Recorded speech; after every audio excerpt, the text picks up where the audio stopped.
Hello, and welcome to Alcohol Free Radio. I'm your host, Chris Becker, and I'm excited to have you join us. Whether you are new to the amazing and growing alcohol-free community, or someone who is already familiar, we hope you enjoy our program. This is where you can hear from some people making a real difference, whether as brewers and creators of amazing beverages, influencers in the community, retailers, authors, storytellers, and more. You'll be hearing from some amazing people, and hopefully learn some new things about the growing world of alcohol-free. We will be using a few segment formats and hosts as we aim to break it down and bring it all together. Our goal is simple: to build awareness about this great community and help make alcohol-free fun, easy, and tasting great. So here we go. Enjoy. Hi there, this is Chris Becker, and I am here in Madison, Connecticut in Better Road Studios, and I am happy to introduce Dan Stiller, our CEO. As part of the Meet the Makers segment, is going to be interviewing Angus Lugsdin from New London Light. So I hope you enjoy. Take care. Hi everybody, it's Daniel Stiller from Better Roads, and today I'm here with Angus Lugsdin of Salcombe Salcombe Distilling, and they are the makers of New London Light. Angus, welcome. Yeah, thanks for having me. Yeah, it's so great for you to join us. I'm really excited about bringing your product over to the North American market. It's been really well received, and one of the things that a lot of what feedback we got from our customers is it speaks to the quality of the product. And one of the things I'd love to share with the customers who haven't or those of you who haven't tried New London Light is just the experience of the bottle itself. It's a beautiful bottle, and it tells the history of the actual product. And that to me is one of the really inspiring things. Is it's a focus on quality, a focus on history, and the entire process of bringing a great product like New London Light to the market. And Angus, I'd love for you to just kind of to speak to the history of New London Light and of Salcombe and how this product came about.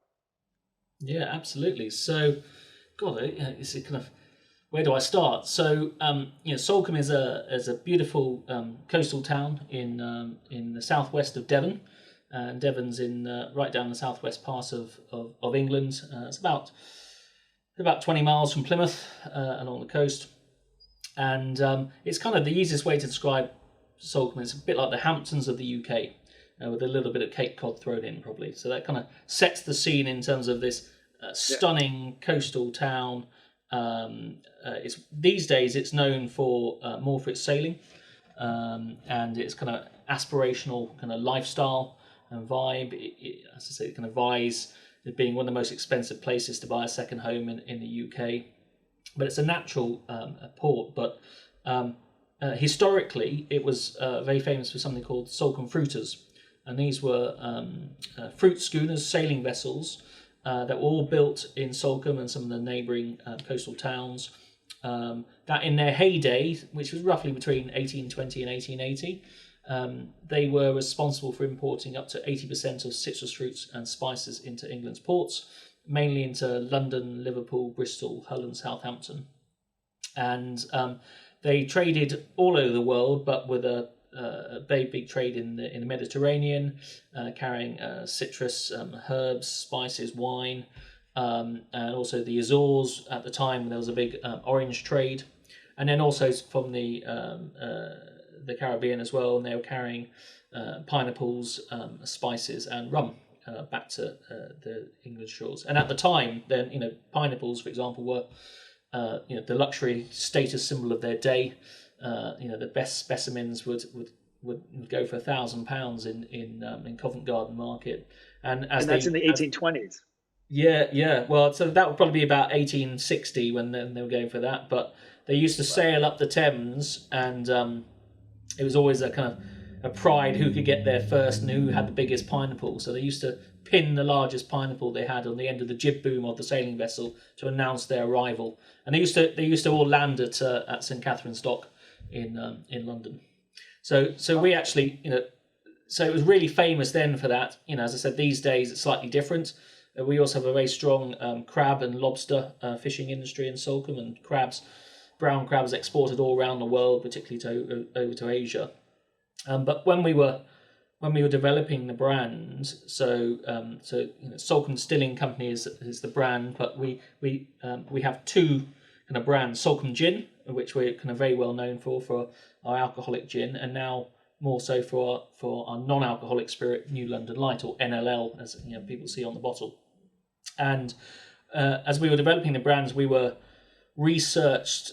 There's a maritime museum in Salcombe, and there on the walls are these beautiful oil paintings of these fantastic vessels, and those were the Salcombe fruiters, and they had amazing names as well: Daring, Phantom, Arabella, Mischief, which we've named after some of our gins after. And when we were researching, we found a lot of the cargo manifests, and could see what they were carrying and where they were carrying it from. So the original manifests of the original manifest of the fruiters. Or scanned in copies of the original manifests. And so we were able to trace back what they carried, and then we use some of those botanicals and spices that used to be carried aboard the Salcombe fruiters in our products. Oh, it's fantastic. So there's a real kind of tie to the tradition of the town, and that carries through. Yeah. So was there anything? Go ahead. I was saying, you mentioned that the bottle tells the story on the bottle, and that's exactly what we do. So New London Light, and I'll get onto the naming behind that. But if you just look at for those who've seen the bottle, there are a number of little kind of icons. So the main label wraps around the bottle in the shape of something called a pennant, or gin pennant, and traditionally this is a symbol of hospitality that's been flown by sailors and the Navy for years. And when it's hoisted, normally, in the case of gin, it means please come on board and join us for a gin and tonic on board. So it's that shape that wraps around the bottle, and then on the inside of the label is a nautical chart of the Salcombe fruiter trading routes. So you can actually look on the inside of the bottle and see where they are carrying from. And in this case, for New London Light, there was a lot of trade over to the eastern seaboard of the US, and obviously the New London Light, New London Lighthouse in New London, marks it was one of the natural deep water harbours that they would use in their passages. Oh, in the bottle the bottle tells the story, and the quality of the bottle is very much representative of the quality of the product in the bottle, and you can experience that. And I think but to truly experience the product, I think you know what, Angus, I'd love you to coach us through how to truly enjoy New London Light.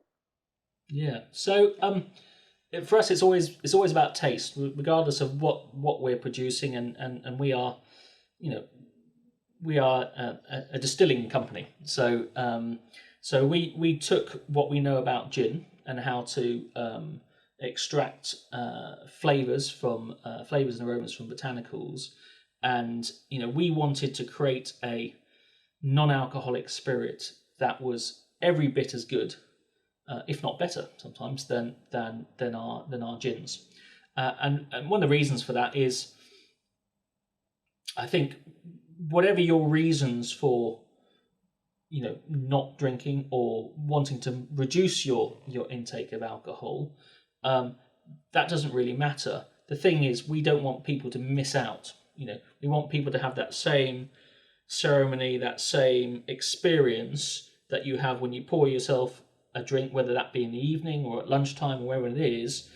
That experience when you get your right glass and you get your ice and you use a nice copper jigger and you pour yourself a measure of it, and then you add your tonic or soda and your garnish, and that sound when you're putting the ice in the glass and the sound when the bubbles are coming in the tonic, it should be the same, and the aromas coming out of the glass should be just every bit as good as if you're having an alcoholic beverage. And I think everyone's, particularly in the last 12 months of people with various lockdowns in parts of the world, a lot of people have drunk more, but those people that have drunk more, I would say myself included, have also recognised the need to moderate, but not want to miss out at the same time. Yeah. I often say to friends, I come from a distilling background. I have a love of wine and spirits and the processes that go into creating them and the stories behind them as well, which to me, it's always about story and taste because you make that moment special. But I definitely find now I pour myself 1 or 2 New London Light and tonics, and then I might have a glass of wine with dinner. So I've already kind of reduced my intake, and I probably get more enjoyment out of the wine as well. So to enjoy kind of New London Light, we were very much thinking about this when we were developing it. So as I said, we came from it from a point of view that we are distillers. So it's inspired by gin making principles, and this is the first non-alcoholic spirit that we released. We're currently working on another 2 variants for launch later this year. But this one is definitely inspired by gin, because that seems like a pretty sensible place for us to start. But it's not always that easy actually to get some of those same properties across the gin, because juniper is quite difficult without having alcohol to carry that flavour and aroma. So actually we did what not many people do. We created the base spirit in the same way that we would create gin. So Angus, I'm going to stop you right there for a second. Yeah. And that's because I think by saying you're a distiller first, I think you miss, I love our audience to actually really think about the fact that he's more than just that. He's a storyteller. And part of that story is the process and telling the story of the Salcombe fruiters and of that manifest. And that storytelling is on the bottle, but it's also in the liquid itself. And you're not using a pen, but you're using your distillation process. And that's, yeah. And I think that, and like you said, it's to tell that story without alcohol is actually incredibly difficult. Mm. So, yeah. And sorry, but I didn't mean to interrupt, but I thought that was important. Go ahead. Sorry. Yeah. With New London Light, we're obviously distilling it as we would with a gin. So we're using the same core principles of distillation, which is essentially we start with using heating and cooling to separate alcohol from water.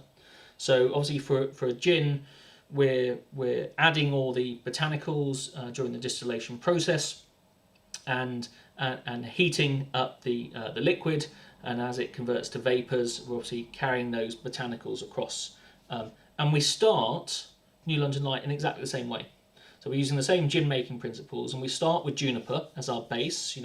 Essentially, as I said, New London Light, this first one is inspired by gin making principles, so we want to have that juniper in there. Then we're also using ginger and capsicum, so from habanero chilies, because obviously without the end product, without having alcohol in, we want to try and replace some of that bite, some of that mouthfeel that alcohol gives a product. So we take this distillate that we've created, which is essentially a gin, because we've got for gin to be gin, the dominant botanical must be juniper, and we've got juniper, ginger, capsicum, and then we add to that a number of other botanical extracts, distillates.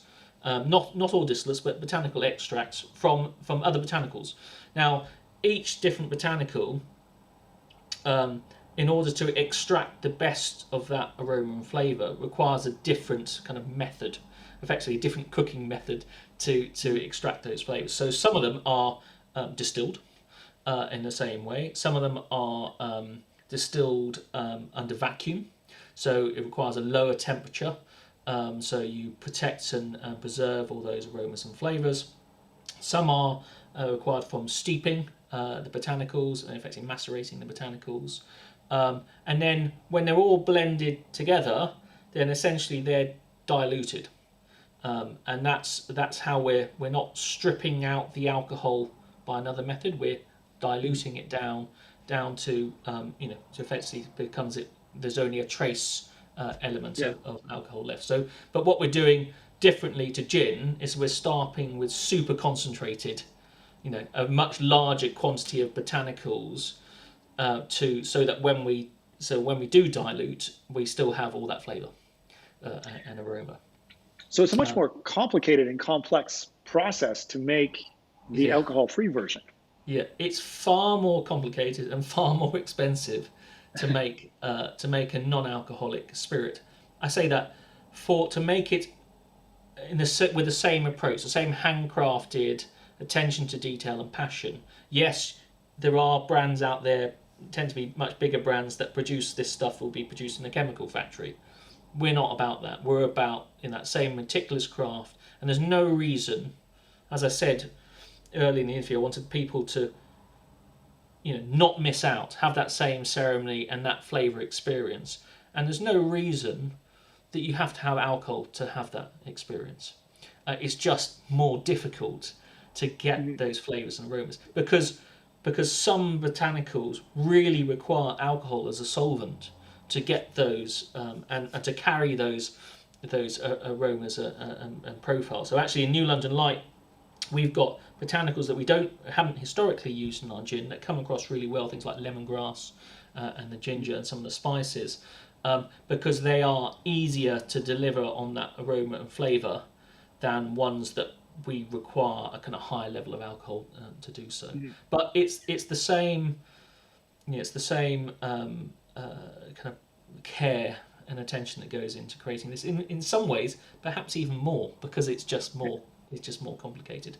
And I know that some people in the market, when they're starting to look at non-alcoholic spirits, there is definitely an education piece required, because a lot of people are thinking, well, it's just a flavoured water, isn't it? By definition, if it's a non-alcoholic spirit, and if you look at the main ingredient and it says water, I can understand the first impression, but essentially think of it as a gin without paying the duty or the taxes. Because that's kind of essentially what it is, in terms of the only difference to this is it hasn't got the alcohol in, but the process to create it and to maintain and trap those aromas and flavours is more expensive, time consuming, requires a lot more thought than straightforward distillation of gin or a similar spirit. And Angus, I think that actually really resonates with a lot of the kind of Better Roads community, their own personal experience, because just going to a party, it's much easier just to come with a bottle of alcohol or beer or wine. To choose to moderate or to choose to have a non-alcoholic beverage, it is a more difficult process. You actually have to explain yourself more. You have to. There's a lot more pain. I don't want to say pain, but it's a lot more difficult process. It can be incredibly rewarding, but it is a process, and that's kind of what we're trying to do at Better Roads, is make that change that conversation from why aren't you drinking to what are you drinking. And I think New London Light does a great job of that, where you have the complexity of the flavor. If you pay attention to the drinking, to actually the flavor profiles, and if you experience it in the right glass with chilled with the right tonic, you really can experience that. And I referred to it earlier, is that storytelling in the liquid. Like you can start to appreciate the fruiters, like you can, the coastal town. I think you really, that really resonated with me. And I think it's a really good point, because when you take a bottle to a party, or the equivalent when you order at the bar, it used to be that people would, you'd be ordering around, and then it would be like lowered tone. Could I just have the tonic, please? Absolutely. Just don't put the gin in that one. And actually, we want to flip it on its head, and we want people to talk more loudly. I'll have 3 gin and tonics and a New London Light and tonic, please. So actually, people kind of hear you and say, oh, what's that? And of course, it's striking behind the bar as well. So then people engage in conversation and talking about it. It's like, well, this is fantastic. I've got all these flavors. And we always say it's kind of clarity of mind. So one of our kind of taglines is clarity is everything. It's clarity of thought, clarity of decision, and obviously in the following morning, clarity. Yes, absolutely. Because you haven't overindulged, but it's having that. You're not missing out. You're proud of what you're drinking. It's no longer some people feel embarrassed because they're not having an alcoholic drink. Peer pressure of I need to be having a beer, I need to be having a glass of wine, and the non-alcoholic offerings for a lot of places still are pretty meager. It's kind of I don't want to drink a fruit juice or I want a proper drink. I just don't want alcohol in it. And I think that was, and we see a lot of that innovation now as with new producers in the marketplace, is they're speaking to, there's innovation around the sophistication of the product. And we want, and again, we're at, in many ways, we're trying, like the people who are choosing to moderate or choosing an alcohol-free lifestyle, is they're innovators. They're going against the norm, and they want to have, I think, they want better selection and better solutions, and we at Better Roads see that and love, to bring to New London Light to the market to really show the innovation and sophistication that's happening in the space as a whole. Yeah. And that's where the name came from as well. The New London Light. So new because it is new and innovative and fresh. The London that makes the link to gin, and the London Dry process of standard, London Dry standard of distillation. Making that link. We're using gin making principles to make a fantastic spirit, and the light because it's non-alcoholic and very low on calories. So those three stitched, and then it just so happened that we link it into Lighthouse just like we do with our alcoholic products as well. Yeah, and that, and I think we're headquartered in a coastal town, Madison, Connecticut, and actually relatively close to the New London Light. So, I think that's what really resonates is and that's what I tried to bring forward earlier is the storytelling in the process. This isn't just about putting a liquid in a bottle. It's about a tie to the history of the distillate of gin, tying to the history of Salcombe, and in creating this great experience for people who are brave enough to make that choice and choosing to moderate and choosing to try something different. And definitely let's celebrate it. Let's show off the bottle. Let's ask for it out loud. And let's I love what was the shape is the gin. It's not pennant, but it's a gin pennant. So it's pennant. It is the gin pennant. Yeah, it's a pennant. Yeah. So as I said, it's been flown by sailors to this day. It's normally green, white, and green with a glass in the middle, and it's a symbol of hospitality. And literally, when it's hoisted, it means please come on board and join us for a drink. So, well, maybe that'll be our next initiative. Is we'll do a gift with purchase with a pennant. But definitely for those listening in today, give New London Light a try. But really, and when you're doing it, right glass, a chilled tonic, and take the time to sit back and enjoy the process, and then get your flag out and share it with friends, and make sure that you also partake in the history of hospitality that surrounds the product. So with that, Angus, thank you so much for your time today. I really appreciate it. Thank you for sharing with the Better Roads community the New London Light story, and we're looking forward to celebrating it some more. Thanks a lot. Absolute pleasure. Thanks, Dan. Thanks for having me. Thank you. Well, we hope you enjoyed this episode of Alcohol Free Radio. We'd love to hear from you. Send us a message on social media or through email at hello@betterroads.com. Great to be here with you all together. Take care.